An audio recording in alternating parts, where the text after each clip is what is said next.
Hi, I'm Subhadra. I am a yoga teacher, wellness coach, producer, mother of four, and the owner of Yoga Angels International. This is Strip to the Naked Truth podcast. So, for instance, I personally had 7 boyfriends at a time. Well, I have nothing against polygamy. I was like, what?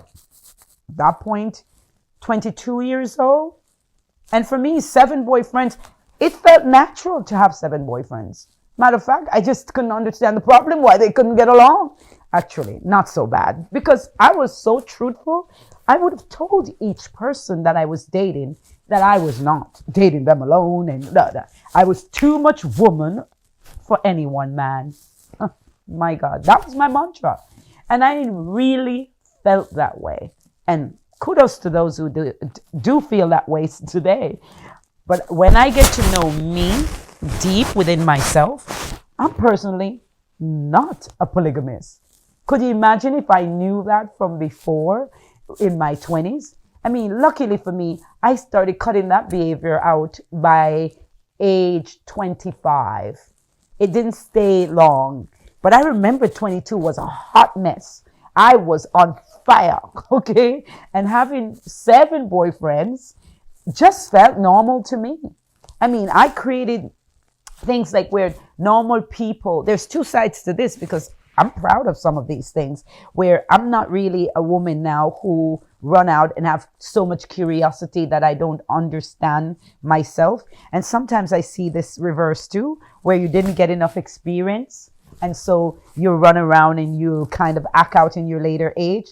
By the time I started really settling down by 25 or so, Curious Cat was, I'd seen enough.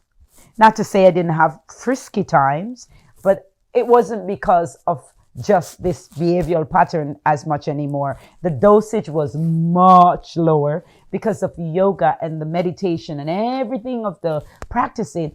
I started discovering my sacred self. And let me tell you, when you decide that you're sacred, or you realize, that's a better word, when you realize that you're sacred and you realize that your sensual organ is placed right in front of the sacrum. Is that a coincidence? Or could it just be that it is sacred, sacrum, they're related? And I say, if it was meant to be everywhere, it would have been placed on my forehead. Like, you could see my face. Unless I cover it up, it was placed so, look how weird that genitalia been placed. Deep inside the little crevice, the perineum area. Probably not supposed to show to too many people. That's now my personal opinion. However, if I knew that information before my innocence was taken, I think that's one trajectory that would have been completely different in how I would have moved into the world sensually. But I'm not mad either. I must be honest. Because one thing this woman knows about herself now is how to be completely who she is and be okay with being sensuous. However, it's without a doubt that I understand that I'm also sacred. So both, to me, balance is necessary. But in those wilding days, I had no balance. I was on the other end of the fence and I actually thought I was happy. The mantra was clothed very well. I am too much woman for one man. So I believed that. I really did. And I didn't feel the need to be bogged down. But at the end of the day, what if I knew that place in my body is sacred? What if I understood? Would that have changed? I think so. I personally think it would. Now that I got to know me. These questions are excellent. I'm not just sitting here chatting to you. I am giving some questions and I love answering them because I never know what question is going to be thrown at me. And very wonderful. It keeps me authentic. But I tell you, if trauma is only stored in the mind and not the body, then we are fragmented and completely dissected. And that's not true. everything is connected. We're completely connected. And the way I look at my body, mind, intelligence, and how my consciousness and my mind is in my toenails, my mind is in my fingernail, my mind is in my brain, my mind is the language, the vibration, the intelligence, the consciousness, that's my mind. When that comes together, what is it that my body then eats? My body will only eat what my mind focuses on.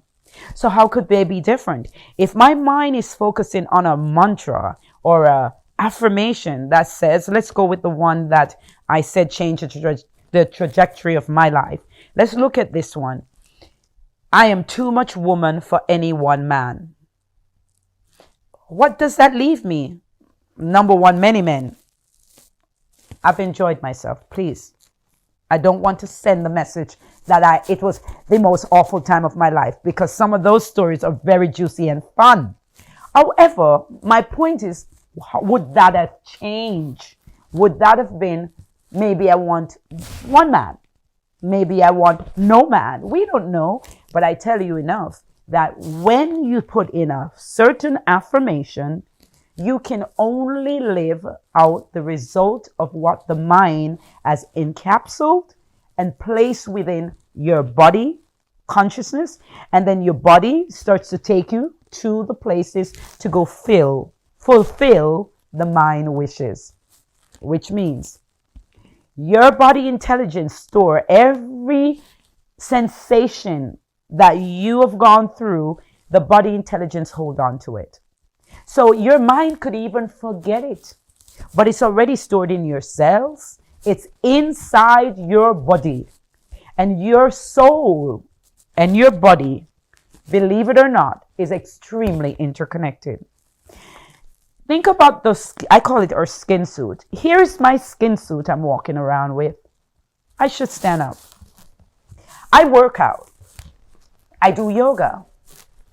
My skin suit takes a certain form. I actually love my skin suit, by the way. And you don't have to see much of it, but it is shapely, right? I would say that. It feels light enough.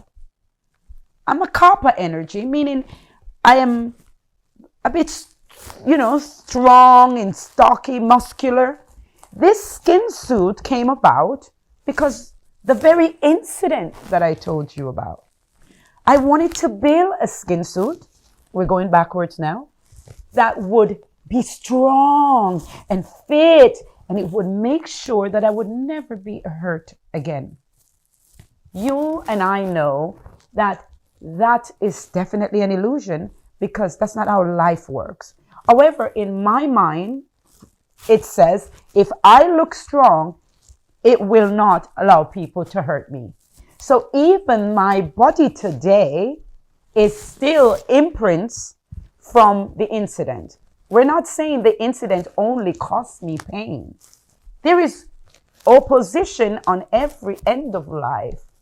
Therefore, when I think about, okay, so if I'm weak, then there is strength.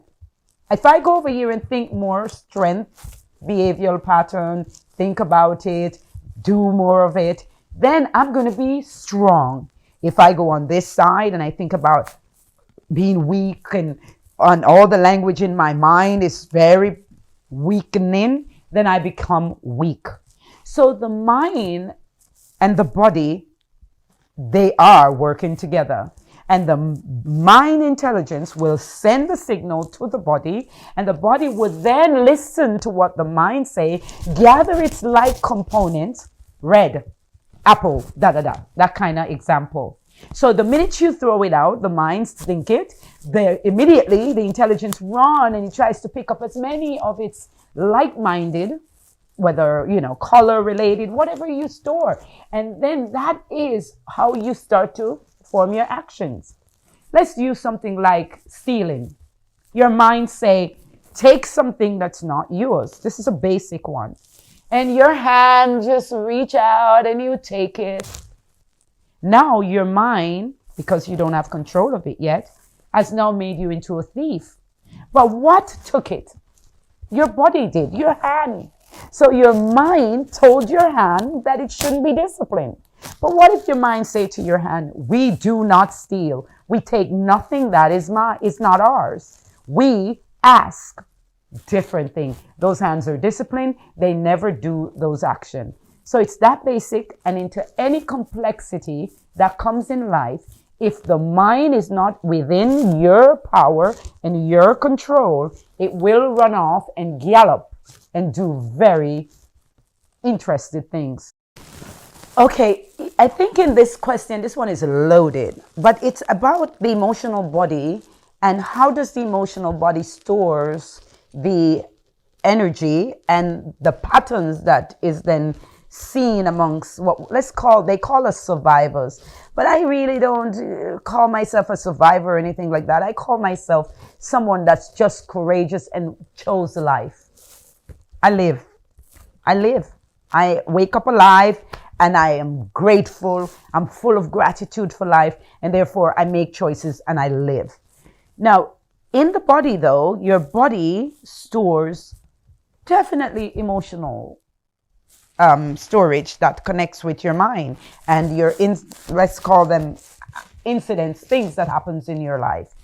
My hips, groins, first chakra, down here, the hip, the lower extremity, you will find that amongst, I'm going to use the common word, survivors, that energy portal is off balance.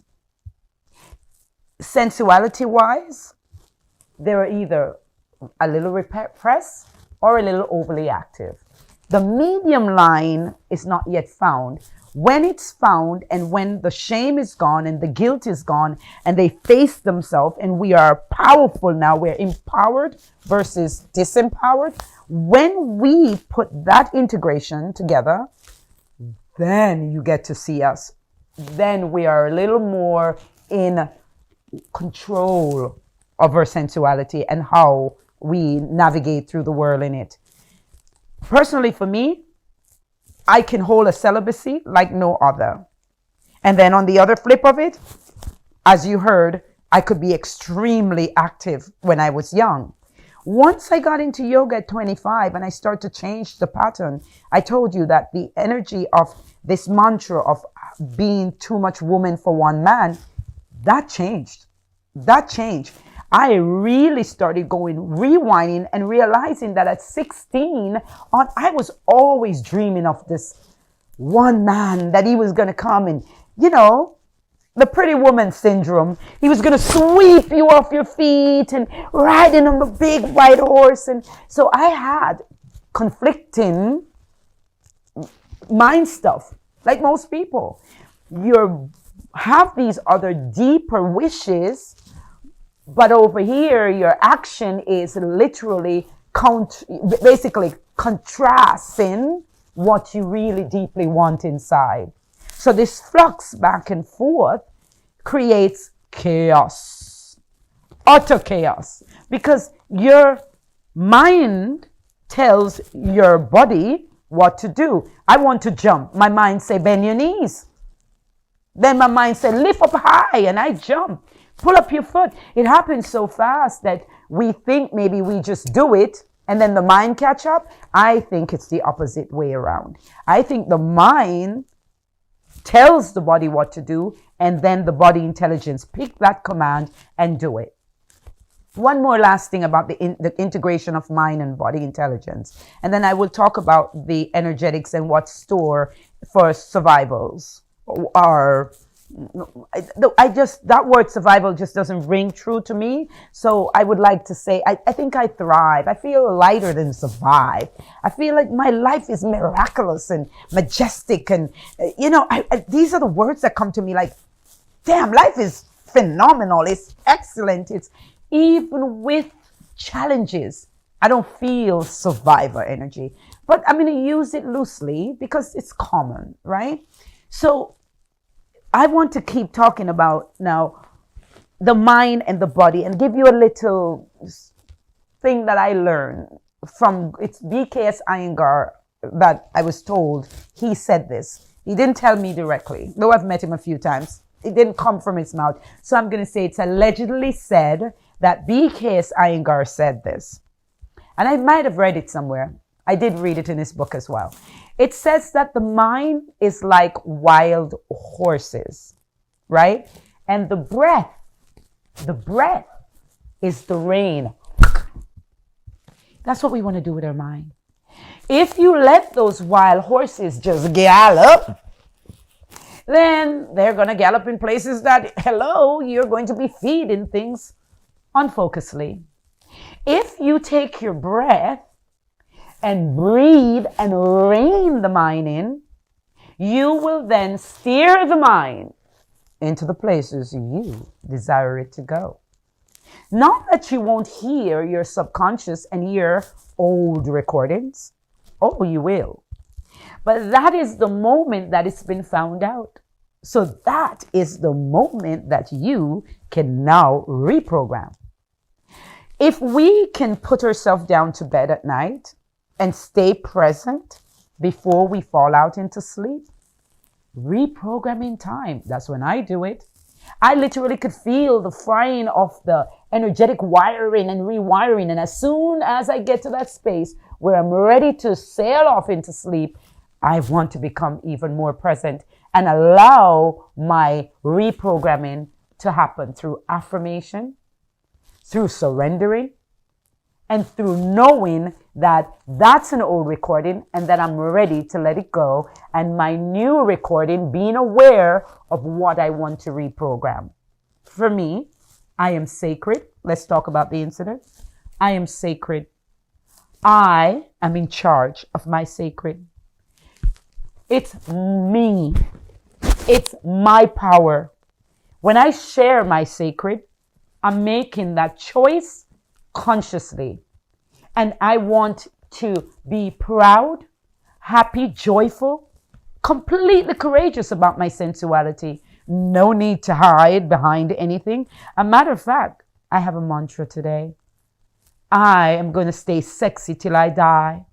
And I even say, I'm going to hold on to that sexy in my hair and my heels. So still, because I say that, I can dance for hours on 6-inch heels. You'd think I'm 22. I'm better than when I was 22.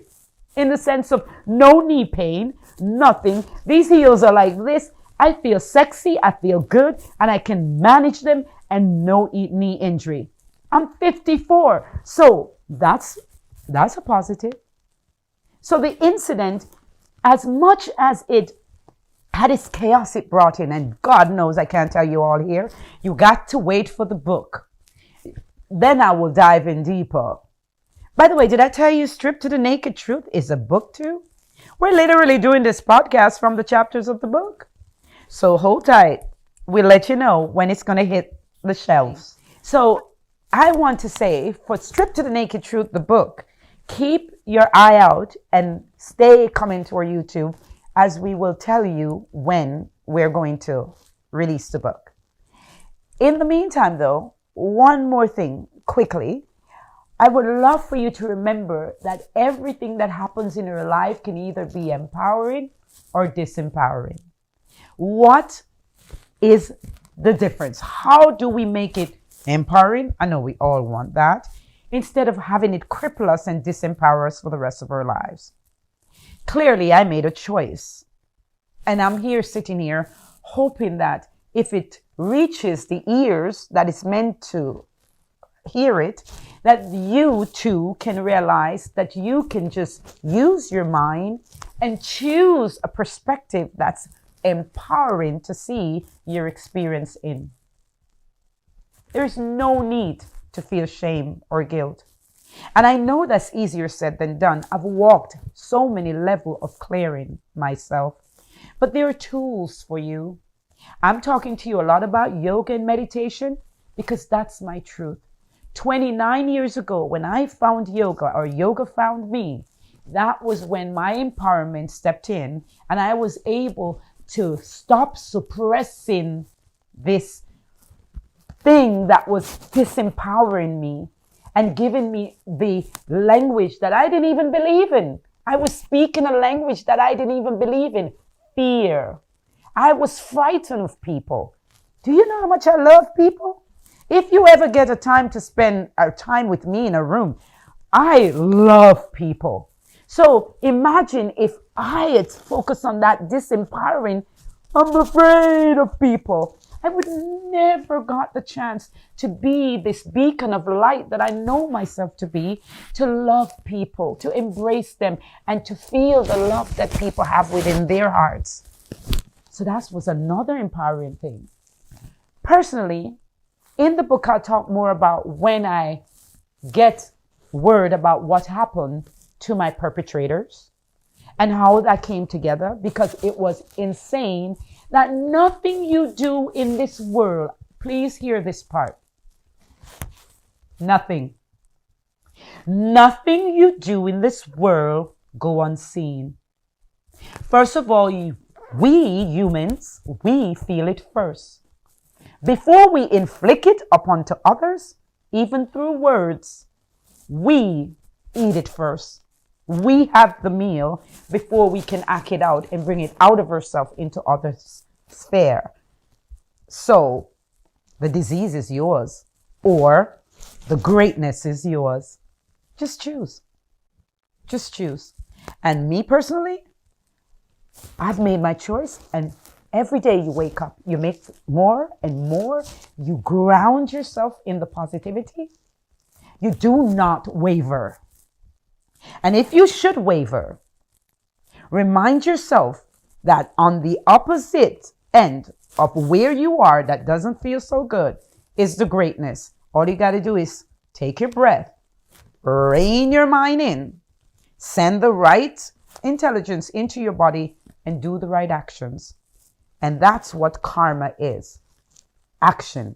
So whether it's negative action or positive action, you're billing karma. You're billing karma. Just choose what karma you want to bill.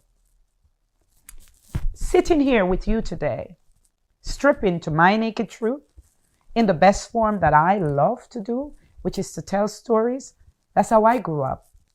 They told us all sorts of stories. I am stripping down because I want to do that, to live in my empowerment and to remind others to stay powerful, stay courageous, hold on to your joy, Joy, grin a lot. I dance a lot. I will just pop out in the dance in the middle of the day. One day I must let them record me throwing down for you. Those are little ways you can heal yourself. I breathe a lot. Meditation technique. A matter of fact, would you take a moment and breathe with me? The power of learning the breath is the key. I told you it's the rain that reins your mind in and lessen the chaos and throw it in the direction that you desire to live or wake up to tomorrow. You got to live it, create it. Tomorrow becomes a better day. So let us close our eyes and let us watch our breath. The first stage of what we call pranayama. And prana means life force. It's you gathering your life force and streaming it in and out your nostril and building the power of life force within your body. So close your eyes. And as you close your eyes, relax your belly.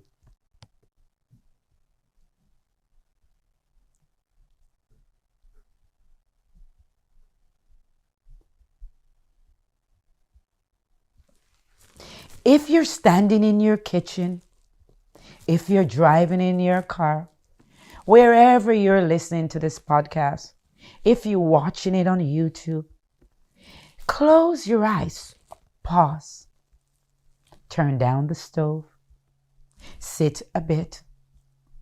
If you're driving, pull over a little, find that spot and commit to taking a moment to breathe. If you can't do that at all, remind yourself to go to our channel and look for meditation. Look for some place where we can teach you how to rein your breath in. Rein your mind in with your breath. Relax your navel. Take your eyes and look to the tip of your nose.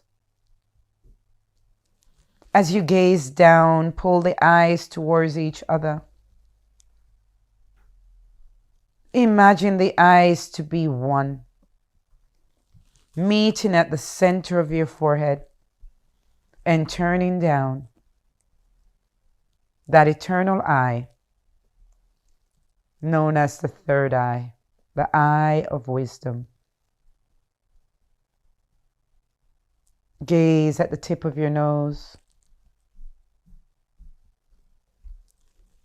This is your story, your life. There is nowhere to look on the outside. Just look within.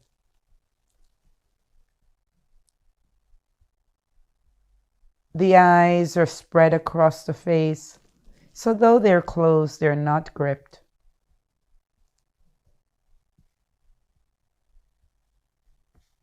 The smile envelopes your cheek, your lips,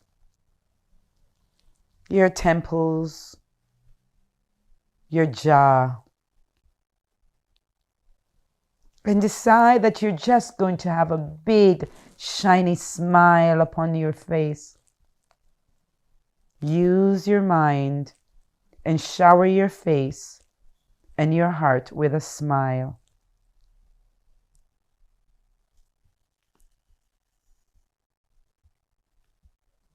Relax your shoulders. Feel them roll off your neck. Feel them broaden away from your ears and drop down into the elbows.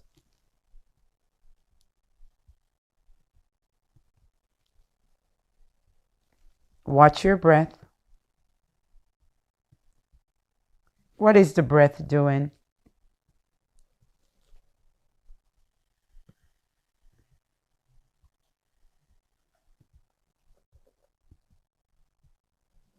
Have you lost your smile?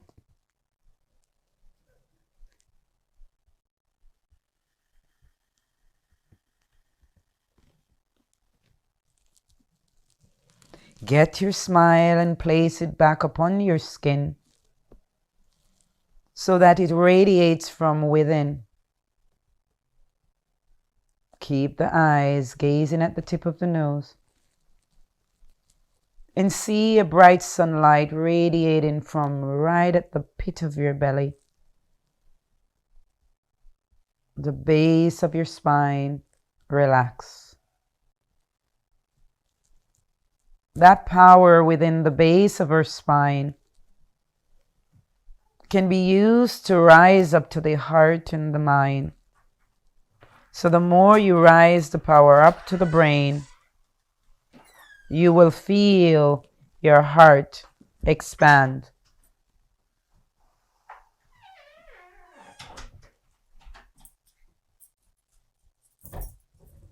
Check in for that smile again. Though we spoke on a very controversy, let's call it unspoken of, not enough, we need to speak about it more openly and honestly. Though we spoke of this place that is uncomfortable, we still can choose to be relaxed and open and free. Choose that now. To be forgiving, to be loving, to be kind, to be gentle with herself and forgive all that has been involved, whomever has been involved, yourself. Know that this story doesn't define you. It's an experience.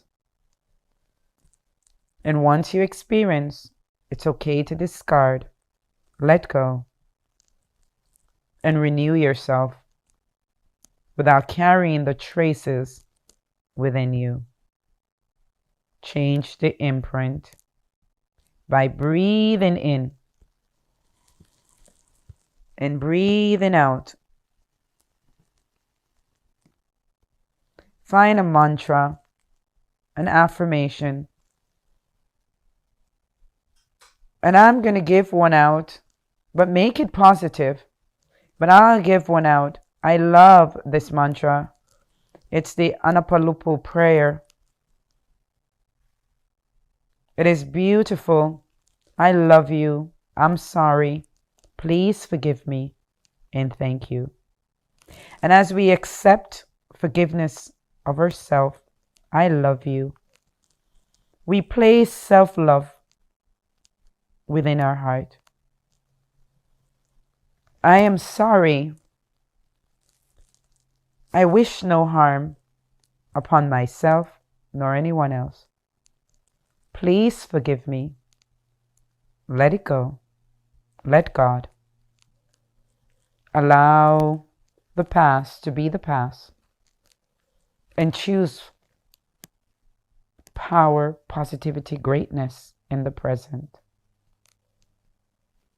Thank you. And so it is. I accept. I allow. I love you.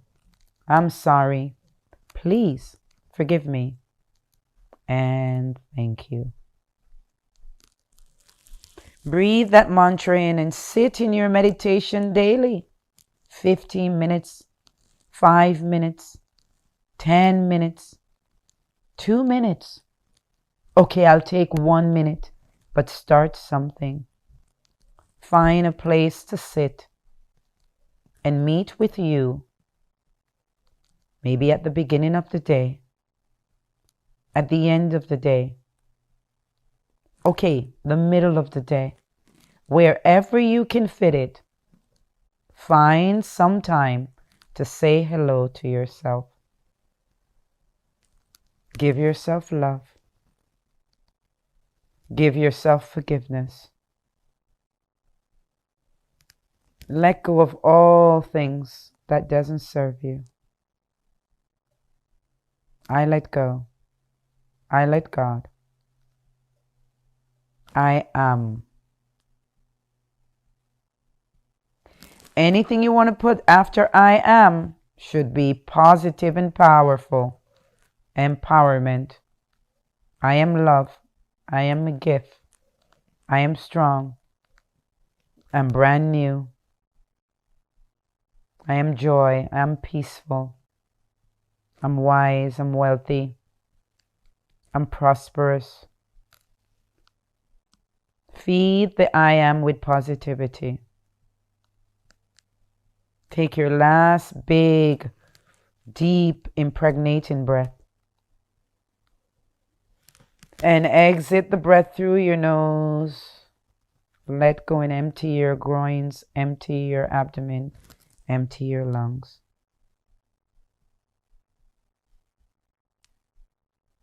Keep gazing at your nose and wink your eyes open, looking down.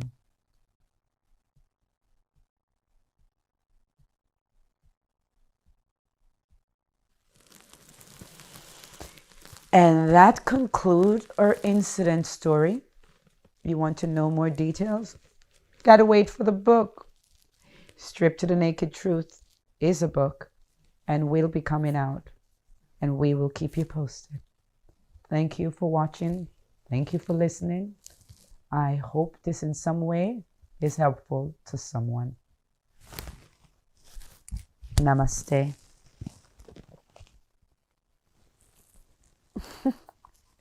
Thank you so much for watching this episode, The Incident. But if you haven't watched the episode before now, our first episode, to put some context on today, I spoke in my Growing Up in Jamaica, which was our first episode, on from 1 to 9, where we did speak a lot about migration and, paternity fraud and all these other preliminary things where it can put a lot into context. So please go and watch it, part 1, episode 1. And what's coming up in our next episode, it's when I migrated, when I finally, after being, I think they left when I was 3, 4, right? So I migrated when I was 15 years old. How that wish came to it was amazing. How my wish become really alive. How I finally manifested getting out of Jamaica. And it was really my biggest dream then. And I reunited with my parents. The things that happened, the good and the bad. And some of the things that happened was foster home. Wasn't so good. But what did that create for me? All of that wonderful jazz will come up in our next episode. Migration and the troubles that came with migration, and some of the wonderful things that also came with migration. So until then, strip to your naked truth.